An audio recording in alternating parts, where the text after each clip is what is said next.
শর্তিলা একাদশীতে মা তুলসীর বিশেষ পুজো করলে ফিরবে ভাগ্য, বাড়বে আয় উন্নতি, আসবে সমৃদ্ধি। এই শর্তিলা একাদশী কবে এবং কিভাবে উপবাস করবেন? জগাড়ৈতনুর পরিবারের আরও একটি পর্বে আপনাদের সকলকে স্বাগত। আশা করছি আপনারা সকলেই ভগবানের কৃপায় অনেক ভালো আছেন। এই শর্তিলা একাদশীর উপবাস ফলপ্রসূ বলে বিবেচিত করা হয়। এই দিনে ভগবান বিষ্ণুর পুজো করা হয় এবং সেই সঙ্গে এই দিন মা তুলসীরও পুজোর বিশেষ গুরুত্ব রয়েছে। আসুন জেনে নিই এই সম্পর্কে। তার আগে বলে রাখি, ভিডিওটি ভালো লাগলে অবশ্যই একটা লাইক করে দেবেন, অন্যকে দেখার সুযোগ করে দেবেন। কমেন্টে অবশ্যই হরে কৃষ্ণ বলে উল্লেখ করে যাবেন।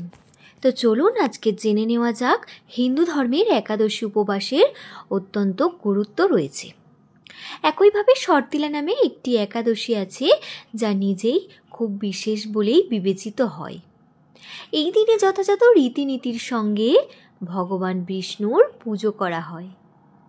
এই দিনে যারা উপবাস পালনের সংকল্প করেন, ভগবান বিষ্ণু সর্বদা তাদের উপর তার আশীর্বাদ বর্ষণ করেন। দেবী লক্ষ্মীও প্রসন্ন হন।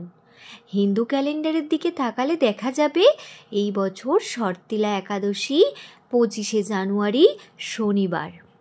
একাদশী তিথি প্রতিটি হিন্দুর কাছে একটি পবিত্র তিথি বলেই মনে করা হয়।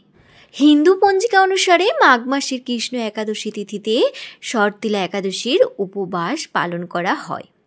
একাদশী তিথি শুরু হবে 24শে জানুয়ারি শুক্রবার সন্ধে 7:25। অন্যদিকে একাদশী তিথি 25শে জানুয়ারি শনিবার রাত 8:31 শেষ হবে। এমন পরিস্থিতিতে উদয় তিথির বিশ্বাস অনুসারে 25শে জানুয়ারি শর্তিলা একাদশীর উপবাস পালন করা হবে। একই সঙ্গে এই একাদশীর উপবাস 26শে জানুয়ারি রবিবার সকাল 7:13 থেকে 9:21 মধ্যে ভাঙা যেতে পারে।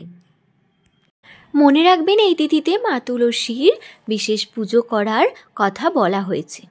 এই সম্পর্কে বিস্তারিতভাবে জেনে নিন। শর্তিলা একাদশীতে মা তুলসীর পুজো কিভাবে করবেন? শর্তিলা একাদশীতে মা তুলসীর পুজো করতে ব্রহ্ম মুহূর্তে ঘুম থেকে উঠুন। এরপর পবিত্র জল দিয়ে স্নান করুন। স্নান সেরে মা তুলসীর যথাযথ পুজোর জোগাড় করুন। দেবীকে সাজিয়ে তুলুন এবং লাল চুড়ি, সিঁদুর ইত্যাদির মতো সাজসজ্জার জিনিসপত্র অর্পণ করুন।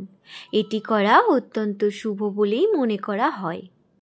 এরপর মা তুলসীকে হলুদ, রলি এবং চন্দন অর্পণ করুন। তুলসী গাছের কাছে একটি ঘিয়ের প্রদীপ অবশ্যই জ্বালিয়ে দেবেন।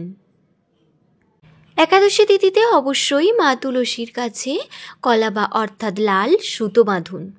এই সমাধানের মাধ্যমে জীবনের বাধা দূর হবে, আর্থিক উন্নতি ঘটবে, জীবনে নানা রকম সুখ ও সমৃদ্ধিতে ভরে উঠবে।